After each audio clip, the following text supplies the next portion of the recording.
आगरा के जामा मस्जिद में सीढ़ियों के नीचे हमारे भगवान श्री कृष्ण की मूर्ति दबी हुई है और इसका दावे की पुष्टि के लिए देवकीनंदन ठाकुर जी ने कोर्ट का दरवाजा खटखटाया है। 11 जुलाई को उस पर सुनवाई होनी है, लेकिन जो दावे देवकीनंदन ठाकुर जी ने किए हैं, आज वो दावों को हम दिखाएंगे और उसी के आधार पर आज पूरे देश से ये पूछ रहे हैं हम कि आखिर मस्जिद से कब होगी कान्हा की रिहाई। नमस्कार, मैं आपके साथ के राणा, न्यूज वॉच इंडिया देख रहे हैं आप।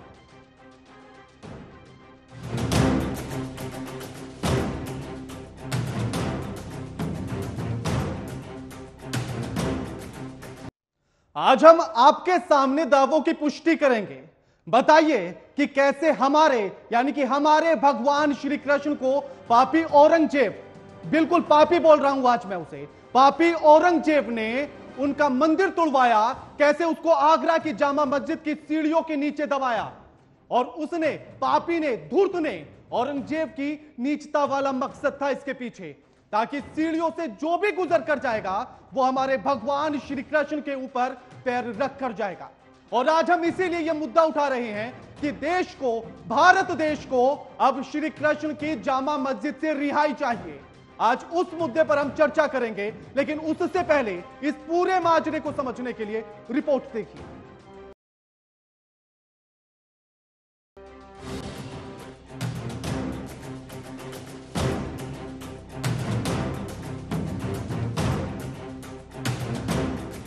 कह रहा हूं वो ये देखिए, मेरे को याद आ, पुराणों में कितने लोगों ने इस चीज को छापा है। ये बुक है, ये फ्रांस के एक पत्रकार हैं, उन्होंने इसमें सारे औरंगजेब के जितने भी फतवे हैं, स्थान हैं, वो सारी चीजें इस बुक में हैं। तो हम ऐसे सिर्फ हवा में बात नहीं कर रहे हैं। ये मुझे अभी कुछ दिन पहले पता चला तो मुझे लगा बोलना चाहिए।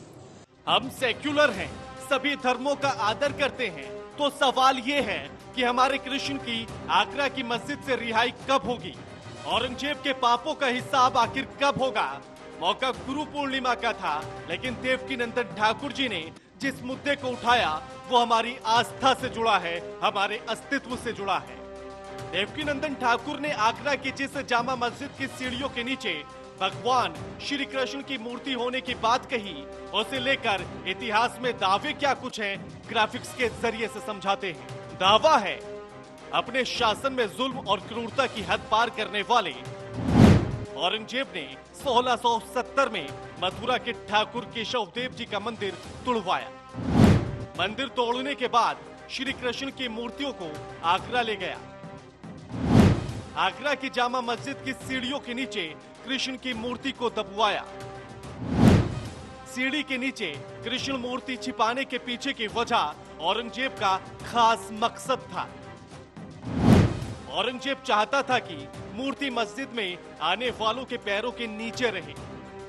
लेकिन अब सवाल यह है, दशकों तक इस इतिहास पर बहुत रिसर्च की, इस दौरान किताब के बारे में पता चला जो इस दावे का सबसे बड़ा सबूत है। मासिर आलिमगिरी की किताब में औरंगजेब के करीबी साकी मुस्ताद खान ने फारसी में लिखा था, जिसके बाद से जदुनाथ सरकार ने अंग्रेजी में अनुवाद किया था। इस किताब के अहम पहलू को देखिए जरा। मासिर आलिमगिरी में क्या लिखा है? मासिर आलिमगिरी में साकी मुस्ताद खान ने लिखा था, जनवरी 1670 में औरंगजेब ने आदेश दिया कि मथुरा में जो केशव मंदिर है उसे गिरवा दिया जाए। जितनी भी मूर्तियां हैं जिनमें कीमती जवाहरात जड़े हों जो मंदिर में रखी थी, उन्हें आगरा लाया जाए और बेगम साहिब मस्जिद की सीढ़ियों के नीचे दफन कर दिया जाए। इस किताब में साकी मुस्ताद खान ने लिखा है कि बाद में मथुरा का नाम बदलकर इस्लामाबाद रख दिया गया था और इसके बाद हुक्म की तामील करने वालों को ये नाम भी दिया गया। अब बात करते हैं अलेक्जेंडर कनिंघम की, जिनकी किताब में यह दावा साफ है कि श्री कृष्ण जन्म स्थान पर भव्य विशाल मंदिर था।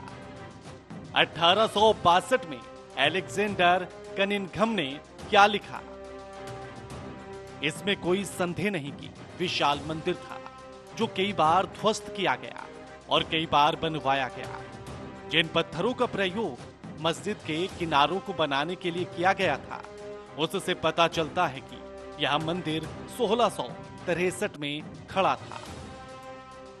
मतलब जामा मस्जिद की सीढ़ियों के नीचे दबे श्री कृष्ण की मूर्ति के दावे हवा हवाई नहीं हैं, बल्कि प्रमाण के साथ हैं, आप सबके सामने। तो अब सवाल यह है कि कहना की रिहाई आखिर कब होगी, क्योंकि अब औरंगजेब ने जो पाप किया वो बर्दाश्त नहीं होता।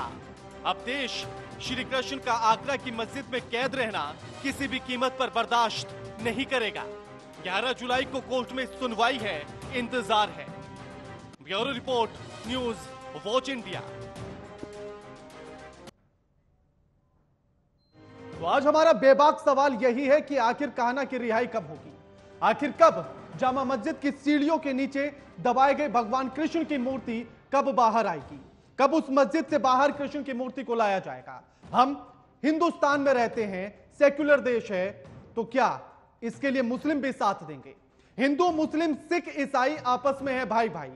ये नारा, ये पंक्ति आपने कई बार सुनी होगी, तो क्या अब इस पंक्ति को सार्थक करने का समय नहीं आ गया है कि अब ऐसे में मुस्लिम भी साथ आएं और वो भी इस बात की आवाज को उठाएं और कहें कि अगर कृष्ण की मूर्ति यहां दबी हुई है तो उसको हम निकलवाकर आपको सौंपेंगे, हम देंगे और हम उसकी स्थापना कराएंगे आपके साथ मिलकर, क्योंकि यह मामला किसी एक धर्म का नहीं, पूरे देश का है, और देश का है तो फिर सबको साथ आना होगा। अब मस्जिद में जो दावे हमने आपके सामने रखे हैं, ये दावे कोई हवा हवाई नहीं है, एक एक बात का प्रमाण हमारे पास है, और वो एक एक प्रमाण आज इस चर्चा में हम आपके सामने रखेंगे। एक एक चीज आपको दिखाएंगे जिस तरह से पुष्टि की गई, चाहे फिर मासिर आलमगिरी की किताब में लिखी हुई वो बातें हो या फिर औरंगजेब के द्वारा जारी किया गया वो फतवा हो जिसमें कृष्ण की मूर्ति को मथुरा के मंदिर से चुराकर और मस्जिद के नीचे दफन करने की बात लिखी हो। आज इन्हीं मुद्दों पर हम चर्चा करेंगे और हमारे साथ जो मेहमान जुड़ गए उनका परिचय आपसे करा देते हैं। स्टूडियो में हमारे साथ आलोक वत्स से, नेता हैं बीजेपी के, मनोज तिवारी नेता कांग्रेस के हमारे साथ जुड़ गए हैं, हाजी नाजिम है, मुस्लिम स्कॉलर है, स्टूडियो में हमारे साथ मौजूद हैं, और स्वामी चक्रपाणी महाराज जी हैं, हिंदू धर्म गुरु। आप सभी का स्वागत है न्यूज वॉच इंडिया पर। सबसे पहला सवाल नाजिम जी आपसे है, यह पंक्ति कई बार सुनी होगी, पढ़ी होगी, हिंदू, मुस्लिम, सिख, ईसाई आपस में है भाई भाई, तो क्या अब इस पंक्ति को सार्थक करने का समय नहीं आ गया है? अगर हम सेक्युलर हैं तो क्या उस सेक्युलरिज्म को साबित करने का समय नहीं है? अगर मस्जिद में कृष्ण की मूर्ति है तो क्या उसको निकालकर हिंदुओं को सौंपी जाएगी?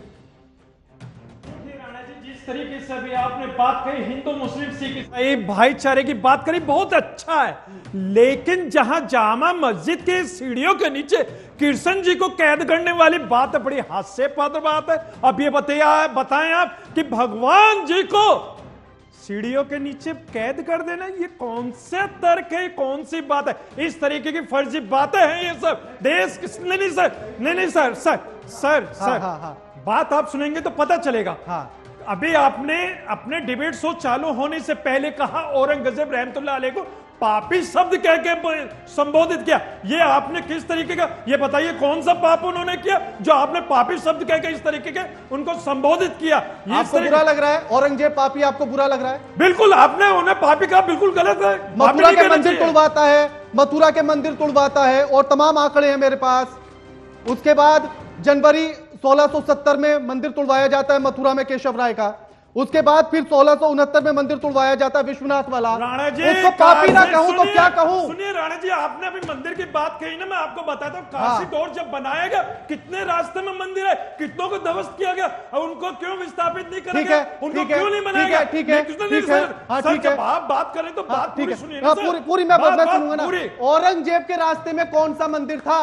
औरंगजेब के रास्ते में मथुरा का कौन सा मंदिर था जो उसने तुड़वाया? तिरुपति बालाजी मंदिर किसने बनवाया सर? ये भी औरंगजेब रहमतुल्लाह अलैह ने बनवाया। 330 बीघा जमीन दी गई थी तिरुपति बालाजी के लिए। और बात आप बार बार करते हैं मंदिर तुड़वाने की, जहां भाजपा के शासन काल के अंदर काशी डोर बनाने में कितने मंदिर ध्वस्त हुए उसकी बात नहीं होगी, लेकिन बात यहाँ पे सिर्फ औरंगजेब रहमतुल्लाह अलैह के बारे में होगी। औरंगजेब रहमतुल्लाह अलैह ने कोई मंदिर नहीं तोड़वाया, ना कोई उसका। हाँ, अगर कुछ मंदिर जर्जर हुए तो उन मंदिरों को नया बनवाने का भी प्रमाण दिया है इतिहास के अंदर। चलिए ठीक है। आलोक जी, उनका कहना है कि कोई मंदिर नहीं तोड़वाया और रास्ते में आया कॉरिडोर बनाते हुए भी तो उनको भी ध्वस्त किया गया, ऐसे ही औरंगजेब ने किया होगा, फिर पापी क्यों कहें उसे? ये 600 वर्ष तक मुस्लिम का राज था हिंदुस्तान में। जो सल्तनत था, मुसलमानों की सल्तनत बाबर से शुरू होकर अंत तक जब आई तो वो 600 वर्ष तक का इनका कार्यकाल था। सिर्फ एक ही राजा था जिसके बारे में ये बातें कही जाती है कि उसने हिंदू धर्म के साथ खिलवाड़ किया। जाजिया कर किसने लगाया था? औरंगजेब ने। जनेऊ को तराजू में तौलता था कि कितने मन जनेऊ तोड़े गए, इसका प्रमाण दो। हिंदुओं को कन्वर्जन उसी दौर में सबसे ज्यादा हुआ। महिलाओं के साथ बलात्कार, जबरन उनसे ब्याह कर लेना, ये सारा औरंगजेब के कार्यकाल में हुआ था। और अब तो ये बात सिद्ध हो चुका है कि औरंगजेब जो अपने पिता को कैद कर लिया, अपने भाइयों को मरवा दिया, ये भी तो इतिहास में प्रमाणिक तौर पर सिद्ध है। तो जो उनका नहीं हुआ वो कितना क्रूर शासक हो सकता है, इसका अनुमान इसी से लगाया जा सकता है। और हिंदू के मस्जिदों में, मंदिरों में जिस मस्जिद की स्थापना की गई, अगर उस मस्जिद को आप देखें तो ऐसा लगता है कि जैसे किसी बिल्डिंग में कोई ट्रक घुस गया हो। उसका स्ट्रक्चर ही बताता है कि वो वहां परमानेंटली एस्टेब्लिश स्ट्रक्चर नहीं था, वो जबरन घुसेड़ा हुआ वहां पे। और हिंदू की सहिष्णुता देखिए, इस सब के बावजूद हम आर्कियोलॉजिकल सर्वे का सहारा ले रहे हैं, हम कोर्ट का सहारा ले रहे हैं। हमने अयोध्या मंदिर पर भी कोर्ट के सहारे 70 वर्ष में वो फैसला आया और हम 70 वर्ष तक हिंदू सही सुन रहा, कोई मारपीट नहीं, कोई ये नहीं। लेकिन आज ये सिद्ध हो चुका है। इस बात को क्यों नहीं कहते? जब से ये सुप्रीम कोर्ट से जब आदेश आया था तो सिर्फ एक मुस्लिम समाज ही था जो कहता था कि सुप्रीम कोर्ट का जो भी आदेश होगा हमें स्वीकार होगा। लेकिन वो लोग कौन थे जो ये कहते थे कि आदेश कुछ भी है सुप्रीम कोर्ट का, मंदिर वहीं बनाएंगे? वो कौन लोग थे? ये भी ये बताइए ना सर। नाजिम जी, देखिए, आप जो बातें कह रहे हैं, हिंदुस्तान 140 करोड़ देशों का है। अगर कुछ मनचले लोगों ने ऐसी बात कही तो वो पूरे हिंदू समाज का दर्पण नहीं है। आप देखिए, अभी कुछ दिन पहले महाराष्ट्र में बाप तो बाप ही रहेगा कह के और नारे के साथ, गाजे बाजे के साथ औरंगजेब की महिमा मंडित की जा रही थी। क्या ये पूरा मुस्लिम समुदाय कर रहा था या कुछ लोग कर रहे थे? चक्रपाणी जी मुझे इस बात का जवाब नहीं, मैं आपकी बात का जवाब दूंगा सर। जिस तरीके से महाराष्ट्र की बात आपने करी है, वहां पर अगर औरंगजेब रहमतुल्लाह अलैह के पोस्टर लेके गए थे तो वहां दुकानें किसकी जलाई गई? वहां जो एक मुसलमानों की दुकानों को आग लगाई, लूटा। जवाब दीजिए। मेरा मुद्दा महाराष्ट्र नहीं है। बाप तो बाप ही रहेगा। नाजिम जी, मेरा मुद्दा महाराष्ट्र नहीं है, मेरा मुद्दा महाराष्ट्र नहीं है, कृष्ण की रिहाई है। चक्रपाणी जी, उन्होंने तो साफ कह दिया कि ये सारी जो बातें हम रख रहे हैं, जो तथ्य रख रहे हैं, वो हास्यास्पद है। कृष्ण की मूर्ति मस्जिद के अंदर है ही नहीं।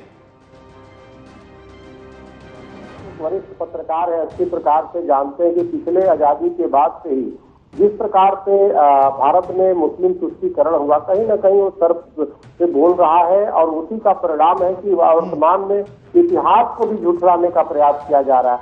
आप अगर जो जिसने एक औरंगजेब जो सिर्फ पापी ही नहीं महापापी था, जिसने अपने भाई दारा सिकों की गर्दन काट के यही राजधानी में उसने घुमवाने का काम किया और उसका वो किया, अपमानित किया।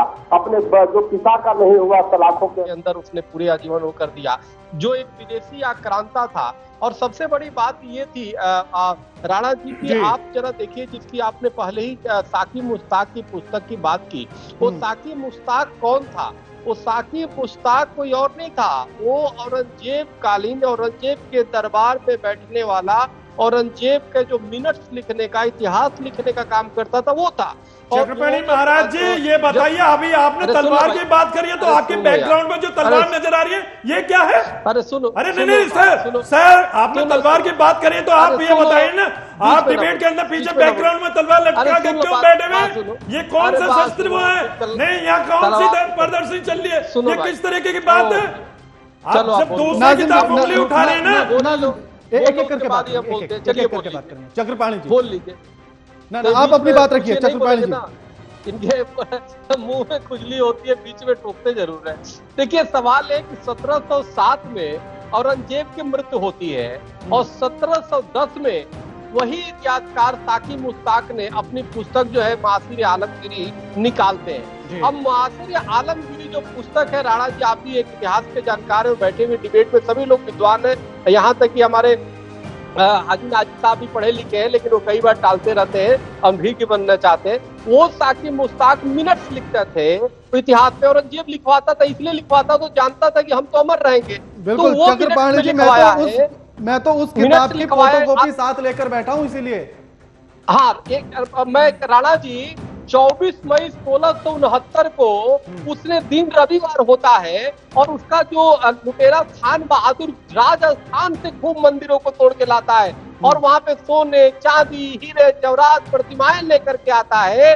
और लेकर के जब आता है तो औरंगजेब पूछता है, वो बड़ा प्रसन्न होता है, तो सोने चांदी हीरे जवाहरात रखवा लेता है अपने पास और प्रतिमाओं को कहता है कि जोधपुर की जो प्रतिमाएं, कीमती प्रतिमाएं जो पत्थर के, उसको कहता है दिल्ली के जामा मस्जिद में चिनवा दिया। आप तो अभी आगरा की बात कर रहे हैं, मैं चूंकि दिल्ली में बैठा हूँ, दिल्ली के जामा मस्जिद में भी राजस्थान की तमाम प्रतिमाओं को चिनवाया है। अरे सर, ये क्यों नहीं कह रहे, जितनी भी ऐतिहासिक धरोहर है सारों में मंदिर की बातें मिलेंगी। हाजी नाजी, आप एक एक बात न करके पूरी बात कह रहे हैं, ये देश को गुमराह मत कीजिए इस तरह की बात करके आप। अरे हाजी साहब सुनो यार, नहीं क्यों सुनो, आप गलत तथ्य पेश कर रहे हैं, चाहते हो। अरे आप गलत तथ्य पेश कर रहे हैं, आप जामा मस्जिद दिल्ली की बात कर रहे हैं, अब बात चलिए आगरा के जामा मस्जिद की, ये किस तरीके की बात है?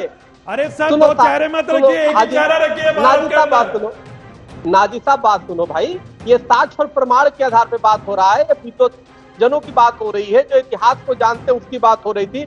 18 अप्रैल 1669 को औरंगजेब जो है फतवा जारी करता है कृष्ण जन्मभूमि को तोड़ने का, तमाम मंदिरों को तोड़ने का जारी करता है और तोड़वाने के बाद क्या करता है, वही प्रतिमाओं को ले जाकर के आगरा में तो कहीं कहीं और सीढ़ियों में चितवा देता है। क्यों चितवाता है? क्योंकि वो तो लुटेरा था, वो भारत तो सोने की चिड़िया थी, लूटने आया था।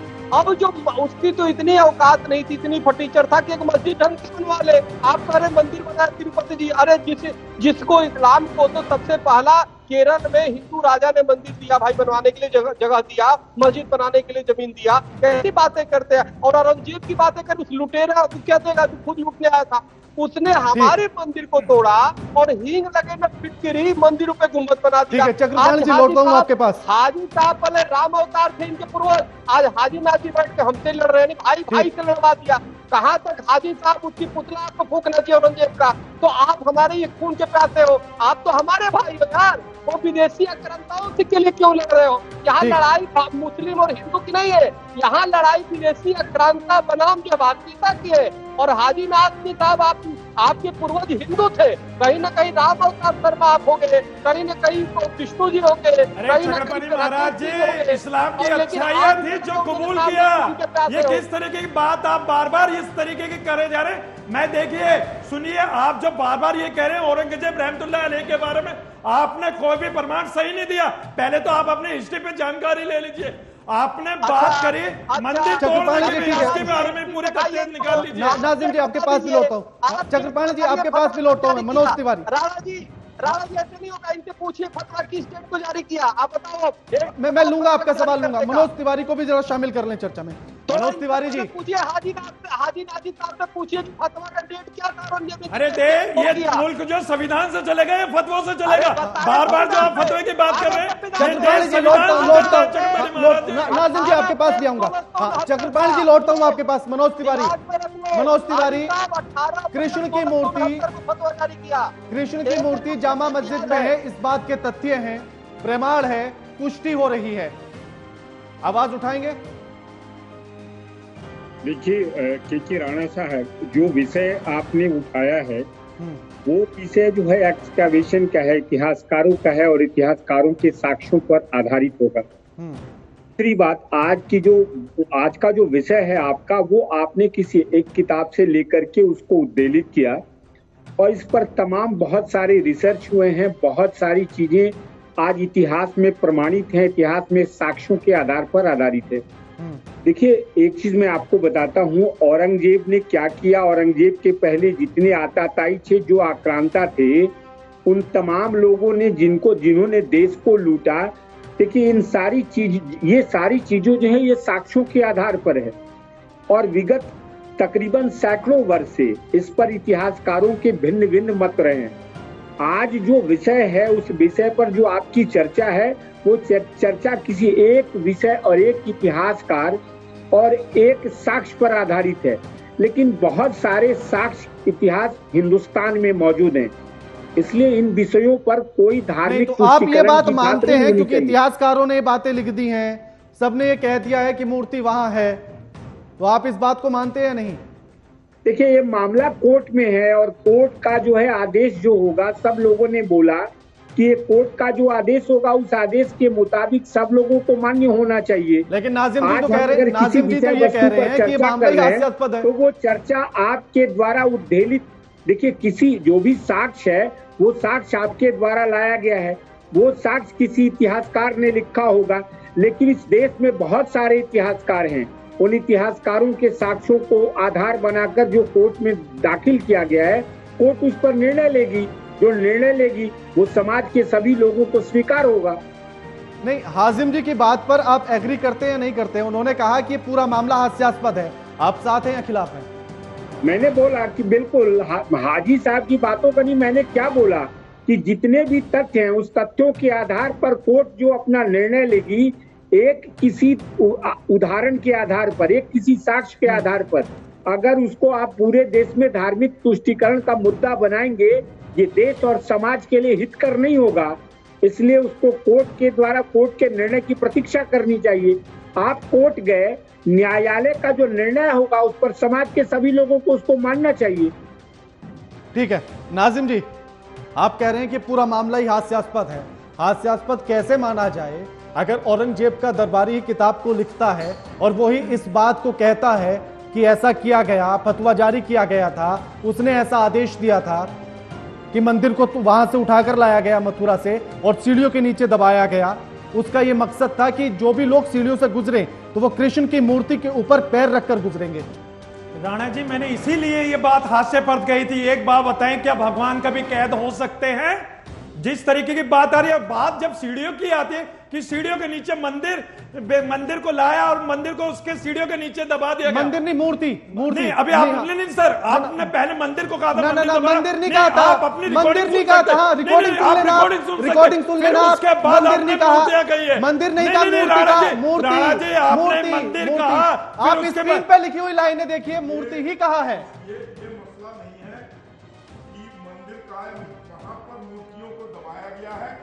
अब सनातन धर्म जाग गया है और जो भी इस तरीके की कुरीतियां रही हैं उसको हम ठीक करवा के ही दम लेंगे, लेकिन हम कोर्ट का रास्ता अपनाएंगे। के बाद जागा सनातन धर्म, 2014 से पहले जागा, ये भी तो बता दीजिए। 2014 के बाद जागृति में इजाफा हुआ है। यानी कि अगर मुगल काल में, ब्रिटिश काल में सनातन धर्म सुरक्षित नहीं था, आपका कहने का मतलब तो यही है ना? बिल्कुल। अगर सुरक्षित नहीं था तो आप पास सुरक्षित कैसे है? ये बताइए। जो मुगल काल में जो हमारे साथ गलतियां हुई, जो हमारे साथ कुरीतियां हुई, जो हमारे साथ विध्वंसकारी चीजें की गई, हमारे मंदिरों को तोड़ा गया, हमारे मूर्तियों को चुराया गया, हमारे मंदिरों के अंदर मस्जिद बनाया गया, वो सबको अब एक मिनट, वो सबको ठीक करने की कवायद है और हम ठीक करा के ही दम लेंगे। आप चिल्लाते रहिए, चिल्लाने से कोई फर्क नहीं पड़ेगा। इस बात का जवाब देता हूं मैं, उसको ठीक करवा के ही दम लेंगे। जब तक वो ठीक नहीं होगा, जब तक सनातनी चैन से नहीं बैठेगा। हाँ, नहीं, मैं नाजिम जी की बात का जवाब देता हूं। और उन्होंने कहा, आपने ये बात कही कि कल को इस बात का दावा हो जाए कि हमारे चैनल के नीचे मूर्तियां हैं। हम इस बात को स्वीकार करेंगे, जांच कराएंगे, आपकी तरह नकारेंगे नहीं, ना ही हम ये कहेंगे आपकी तरह की हास्यास्पद है। हम भी तो जांच के लिए गए न्यायालय में, हम भी तो न्यायालय में हम जांच के लिए गए हैं। हमने खुद से खोदना नहीं चालू किया, हमने कोई विध्वंसकारी कोई बलवा नहीं किया कि ये कोर्ट के अंदर केस, अभी कोर्ट के अंदर जो केस चल रहा फैसला आने दीजिए ना। आप बोलिए इस बात को, नहीं सुनिए, अगर आप नाजिम जी अगर आप किसी बात को कहते हैं तो मान्य करूंगा, नाजिम जी होगा मान्य करूंगा। आपने जो कहा कि जैनों जो मन भर के थे इतना उन्होंने नरसंहार किया, यह बताइए एक जनों में कितना वजन था कि ऐसे कितने तलवार के जोर पे औरंगजेब ने लाशों के ढेर लगा दिया, आप ये तो बताइए। ये आप तथ्यों पर बात करें सर, ये सर इतिहास एक के जनों का वजन तो साक्ष्य बता दीजिए। ये इतिहास के नाजिम जी महाराष्ट्र में जो बोला औरंगजेब के बारे में कि बाप तो नाजिम जी उस पर आपने कुछ नहीं बोला, नाजिम जी आप उस पर चुप है, खामोश है। देखिए सुनिए, औरंगजेब रहमतुल्लाह अलैह का पोस्टर वहां पे निकाला गया महाराष्ट्र के अंदर, उसके बाद जो कुछ असामाजिक तत्व आए, सुनिए जो असामाजिक तत्व आए, नाजिम जी मेरा एक सवाल, औरंगजेब आपके लिए क्या? आप उसको कंडेम करते हैं, जिन्होंने कहा औरंगजेब बाप तो बाप ही है, आप उसको कंडेम कीजिए नेशनल चैनल पर कि आप कंडेम कीजिए कि वो गलत हुआ है। आलोक जी जिन्होंने कहा है सर वहां के जो प्रशासन है उन्होंने पकड़ लिया, आपके लिए औरंगजेब क्या? नाजिम जी आपके लिए औरंगजेब क्या? आपकी नजर में वो सही था जो औरंगजेब की मजार पर जाके फूल चढ़ा रहे थे और देशभक्ति का उसको दर्जा दे रहे थे। आलोक जी हमने भी देखा है पाकिस्तान के अंदर भाजपा के बड़े नेता जिन्ना के मजार पे जाके चादर चढ़ाते हैं, वो कौन है? सुनिए बात जब यहाँ औरंगजेब की चादर की मेरा सवाल सीधा है ना सर, मेरा सवाल सीधा है, मेरा सवाल सीधा है, औरंगजेब आपके लिए क्या? देखिए राणा जी, औरंगजेब भारत के अंदर आए, भारत के अंदर धरोहर उन्होंने बनाई, जिनको देखने के लिए विदेश के प्रेसिडेंट भी आते और भारत के तारीफें करते, लेकिन जो उनका एक माहौल ठीक है। एक सवाल और मेरा एक और सवाल औरंगजेब के आलोक जी उसका आप भर्त्सना करते हैं या उसका साथ देते हैं? मेरा एक और सवाल है आपसे नाजिम जी, आपसे सवाल मेरा यह है, अंग्रेजों ने अत्याचार किया था नहीं किया था उन पर? बिल्कुल किया था, लेकिन बनाई तो उन्होंने भी बहुत चीजें थी, मगर उन्होंने बनाई थी, उन्होंने बनाई थी। नाजिम जी पहले मेरा सवाल पूरा, नाजिम जी पहले मेरा पूरा सवाल, सड़कें उन्होंने बनाई, रेल उन्होंने बनाई, तमाम चीजें उन्होंने बनाई, तो क्या उनको देखते हुए अंग्रेजों का अत्याचार खत्म मान लिया जाए कि कोई अत्याचार नहीं किया हिंदुस्तान पर? हमारे भगत सिंह सुखदेव जो उनके लिए लड़े वो गलत थे फिर? जवाब दूं आपको इस बात का? दीजिए ना जवाब। देखिए अभी आपने ब्रिटिश की बात करी, ब्रिटिश ने हमारे देश के अंदर टुकड़े कर दिए, उसके ऊपर बात नहीं हुई। जो हमारे हिंदू मुस्लिम भाईचारा खत्म करने की बात ब्रिटिश हुकूमत ने करी, उस पर बात नहीं हुई। अब बात करने की नहीं है, हुई है कि उन्होंने अत्याचार हुआ या नहीं हुआ? आपने जलियांवाला बाग की बात नहीं करी, जो अंग्रेजों ने हमारे हिंदुस्तानी भाइयों को मार दिया था। मेरा सवाल सिर्फ इतना सा था नाजिम जी, मेरा सवाल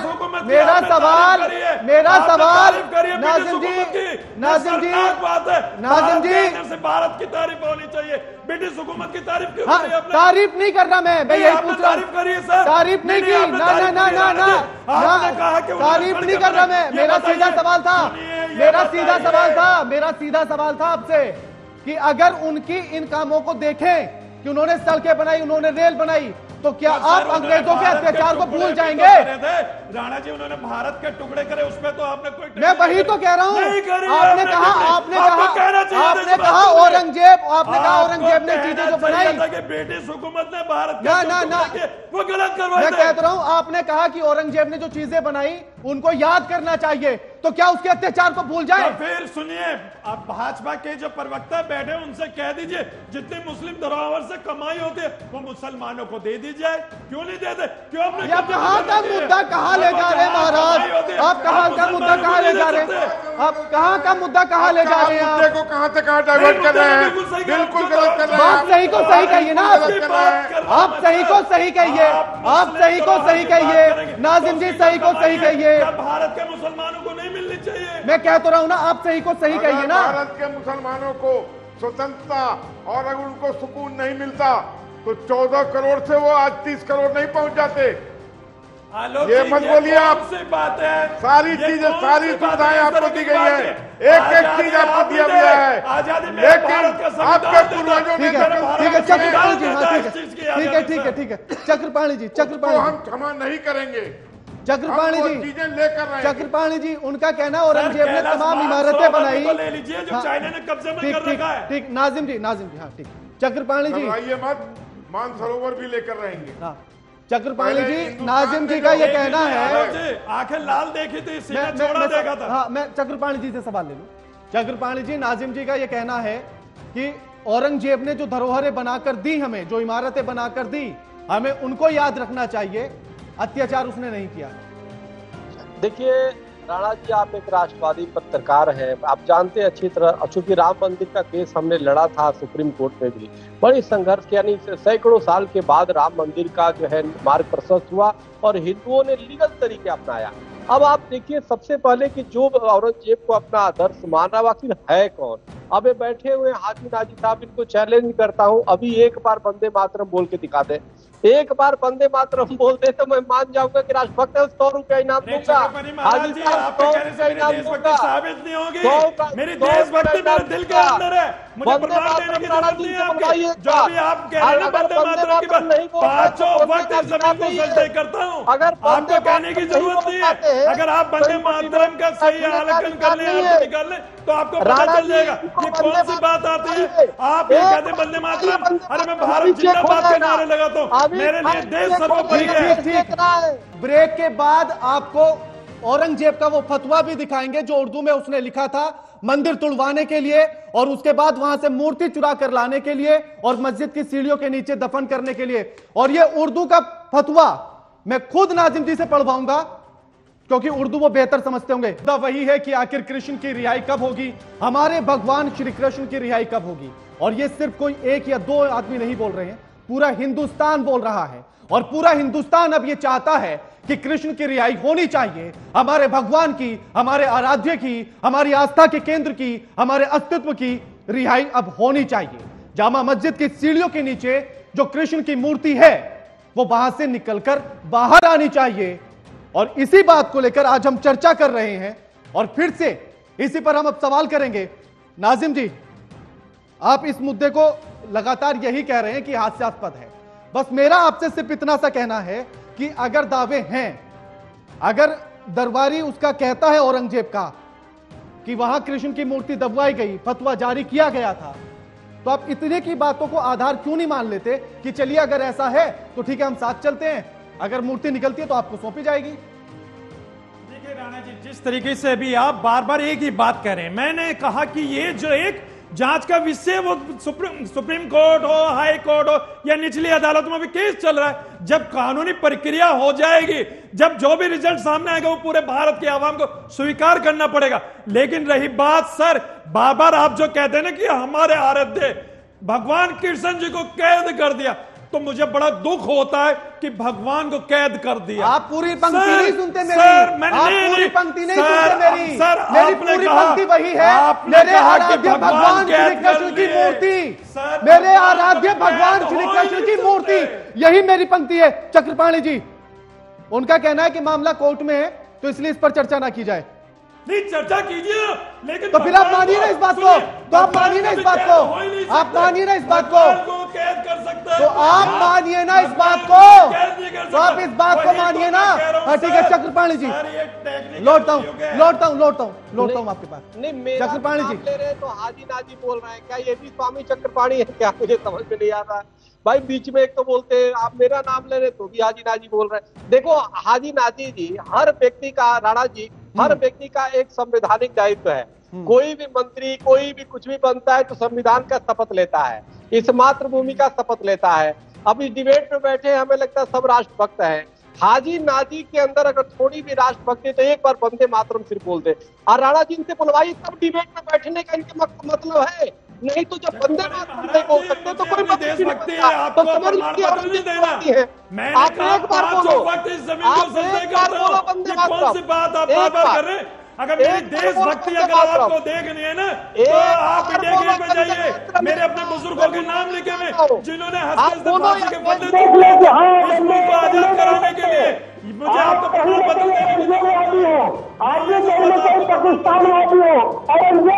पाकिस्तान जिंदाबाद बोल सकते हैं और वंदे मातरम नहीं बोल सकते, कितनी दुर्भाग्य की बात है। आप उनका ये कहना है नाजिम जी कि आप औरंगजेब को अपना सब कुछ मानते हैं, आप वंदे मातरम क्यों नहीं बोल पा रहे हैं? आप अगर औरंगजेब को स्वीकार कर सकते हैं तो वंदे मातरम स्वीकार क्यों नहीं हो रहा है? क्यों नहीं हो रहा है ये बताइए। वंदे मातरम बड़ा ये बताइए, आप देश बड़ा है वंदे मातरम, वंदे मातरम बोलिए। मेरे लिए देश बड़ा है सर, वंदे मातरम बोलने में दिक्कत? सुनिए मैंने कहा ना वंदे मातरम की बात आप बार बार करें, मैंने कहा 5 वक्त इस सर जमीन को सजदे करता हूं सर। आप अरे तुम सजदा इस सर जमीन को नहीं करते भाई, मुझे बताने की जरूरत नहीं है। चकमड़ी महाराज जी देश को गुमराह मत कीजिए, भारत का मुसलमान पक्का और सच्चा है, इस बात को आप मान लीजिए। ठीक है, देखो जो सजदा आप करते हो इस भारत भूमि को नहीं करते हो, आप धर्म स्थल को करते हो अपने, इस बात को हर व्यक्ति जानता है। मैं तो भारत जिंदाबाद कहता हूँ, भारत जिंदाबाद कहता हूँ। भारत को मां कहने में दिक्कत? नाजिम जी भारत को मां कहने में दिक्कत?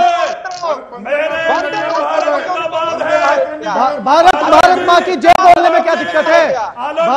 भारत मां की जय बोलने में क्या दिक्कत? सुनिए मैंने कहा भारत जिंदाबाद मैं कह रहा हूँ, कभी तो आप वंदे मातरम की बात कर नहीं, चलिए ठीक है, भारत माता की जय की बात कर। अरे जब मेरे लिए देश सर्वोपरि है, मुझे आपको प्रमाण पत्र देने की जरूरत नहीं है। भारत मेरे लिए संविधान मेरी इजाजत देता है कि मैं क्या बोलूं क्या ना, इस देश के अंदर है कि मैं संविधान का पालन करता हूं। ऐसे लोग जो वंदे मातरम नहीं बोल पा रहे हैं इसके लिए खतरा है। अच्छा, यानी कि अगर आपके इस बात को अगर मैं कहूं तो मैं देशभक्त हूं, जब मुझे आपके इस प्रमाण पत्र की जरूरत नहीं है। मेरे लिए देश सर्वोपरि है, मेरे लिए देश सर्वोपरि है, संविधान को मानने वाला हूं।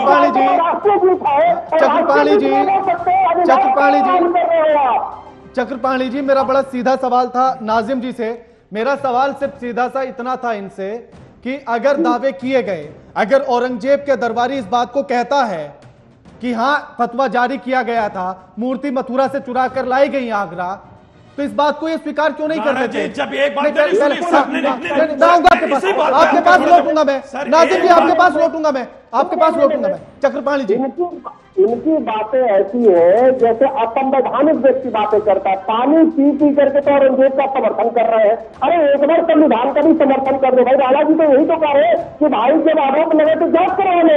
आज कल इनको आरती का पढ़े लिखे को फारसी का, अरे कोई दूसरी भाषा में थोड़ी बोली जा रही है भाई। आप बोलो कि आइए हमारे मर्जी को जांच करिए, अगर मूर्ति पाई जाती है तो दे देंगे। साक्ष्य प्रमाण तो साफ है, इतिहासकार का साफ है। औरंगजेब का जो पाप उसने किताबों में लिखवा दिया, वो सोचा कि हमारा पूरी कभी नहीं होगा, लेकिन उसके आज खानदान के लोग भीख मांग रहे हैं और टीचर की तरह घूम रहे हैं। अब उनके कुछ अनुयायी जो नया नया बने आपकी तरह, जो वंदे मातरम नहीं बोल सकते, वो पानी पी के समर्थन तो कर रहे हैं लेकिन संविधान का समर्थन नहीं कर रहे। ये दुर्भाग्य है महाराज जी, बार बार आप औरंगजेब रहमतुल्लाह की बात कर रहे हैं। आप अपने बैकग्राउंड से तलवार हटा दीजिए, आप अपने बैकग्राउंड से तलवार हटा दीजिए जब बात कीजिए। औरंगजेब का तलवार से क्या लेना देना या नाजिम जी? नहीं क्यों नहीं सर, मैं लौटूंगा आपके पास, आपके पास तो लौटूंगा मैं। नहीं तलवार के जोर पे जो एक भ्रम फैला रखा था कि उन्होंने कन्वर्ट कराएंगे, धर्म परिवर्तन कराएंगे। अब एक बाबा चक्रपाणी महाराज के बैकग्राउंड में तलवार लगी हुई है ना, तलवार दीवार पर है ना, किसी की गर्दन पर नहीं है। नाजिम जी, नाजिम जी, नाजिम जी, नाजिम जी, नाजिम जी, नाजिम जी, नाजिम जी, हाँ आपत्ति तो मैं बता रहा हूँ ना, आपत्ति मैं दे रहा हूँ ना। नाजिम जी, नाजिम जी, नाजिम जी, नाजिम जी, तलवार दीवार पर है, किसी की गर्दन पर नहीं है। मनोज तिवारी जी, अगर आपको इतने दावे हम दे रहे हैं, ये पुष्टि हो रही है और कहा जा रहा है कि कृष्ण की मूर्ति है मंदिर वहां मस्जिद के सीढ़ियों के नीचे, और हम नाजिम जी से सिर्फ इतना चाहते हैं कि अगर ये बात सच है तो क्या आप साथ खड़े हैं?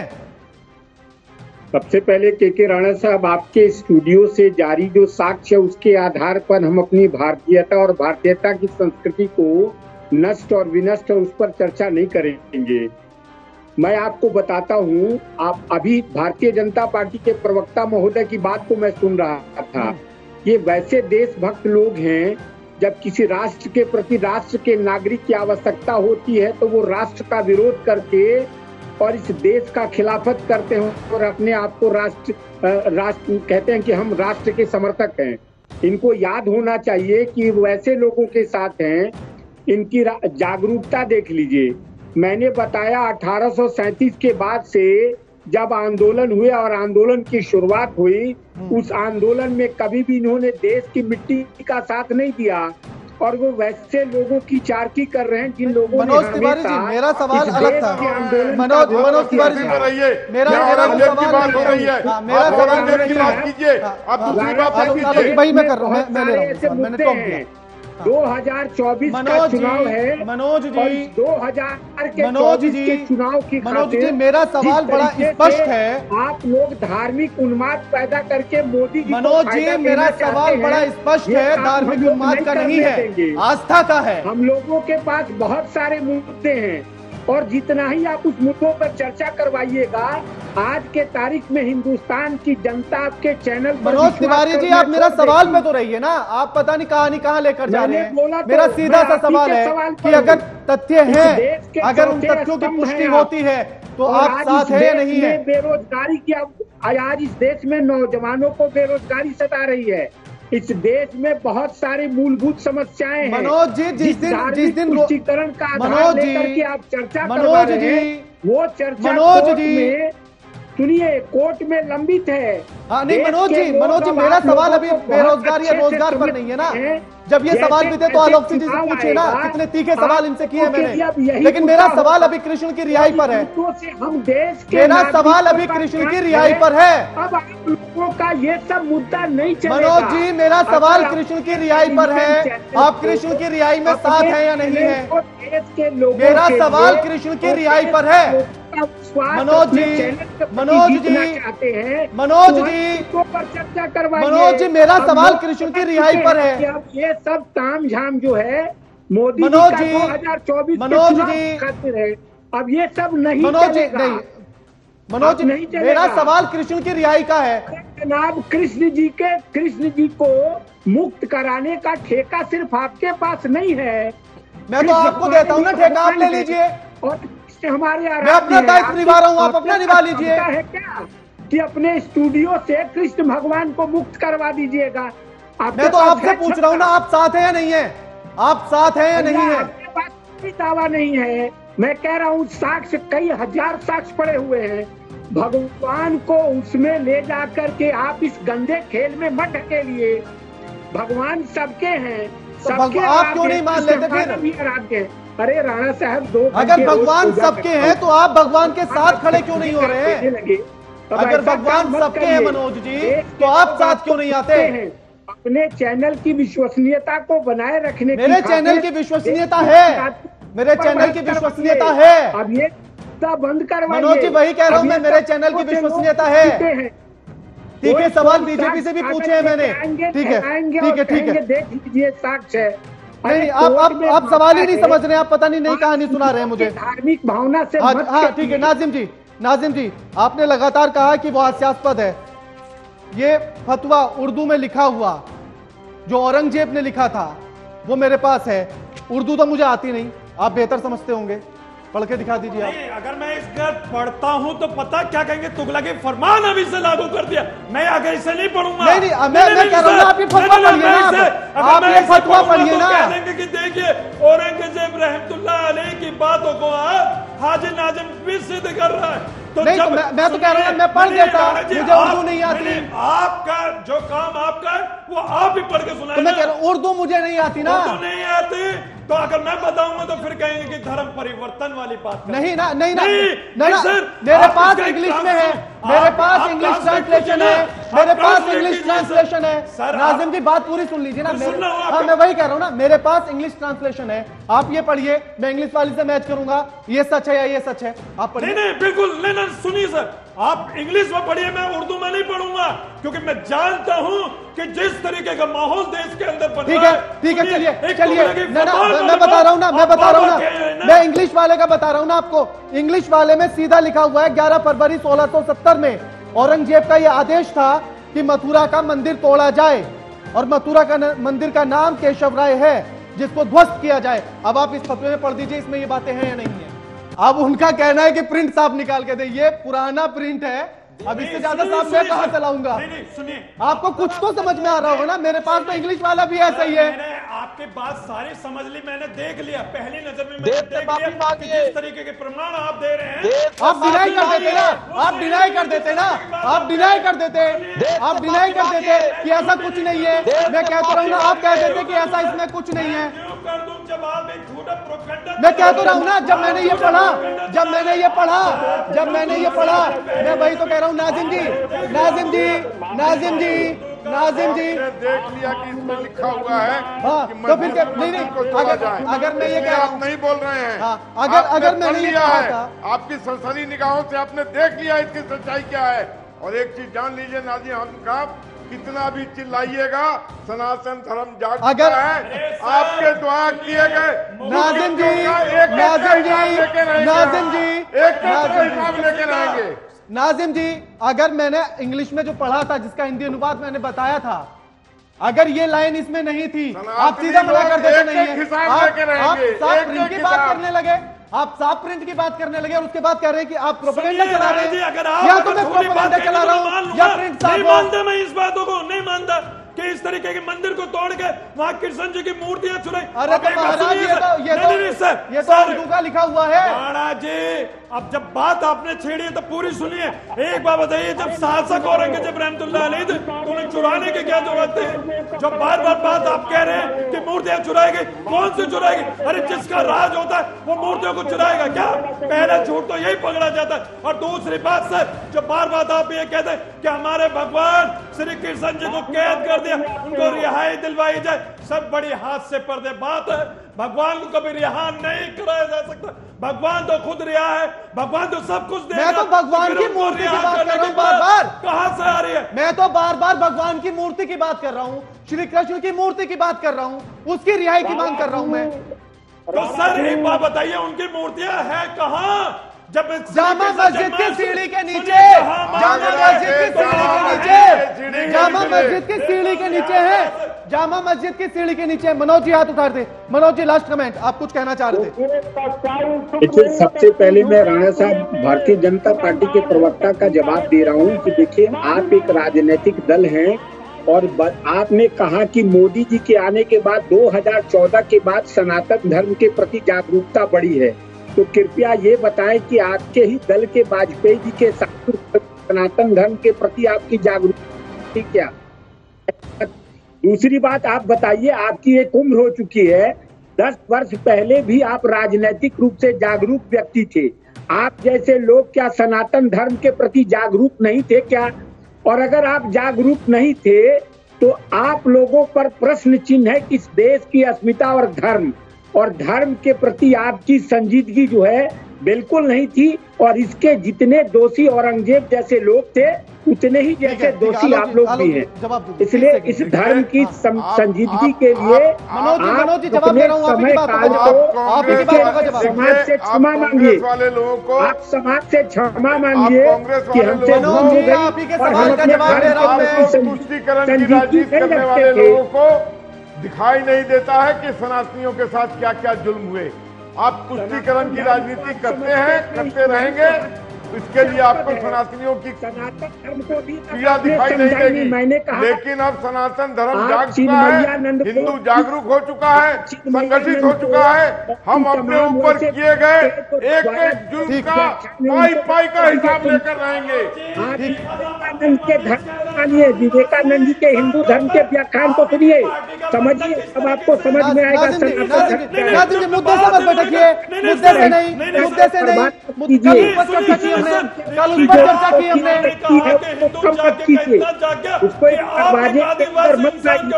आप पेशाब कर देंगे। नाजिम जी, इस मुद्दे पर सवाल हो चुके हैं।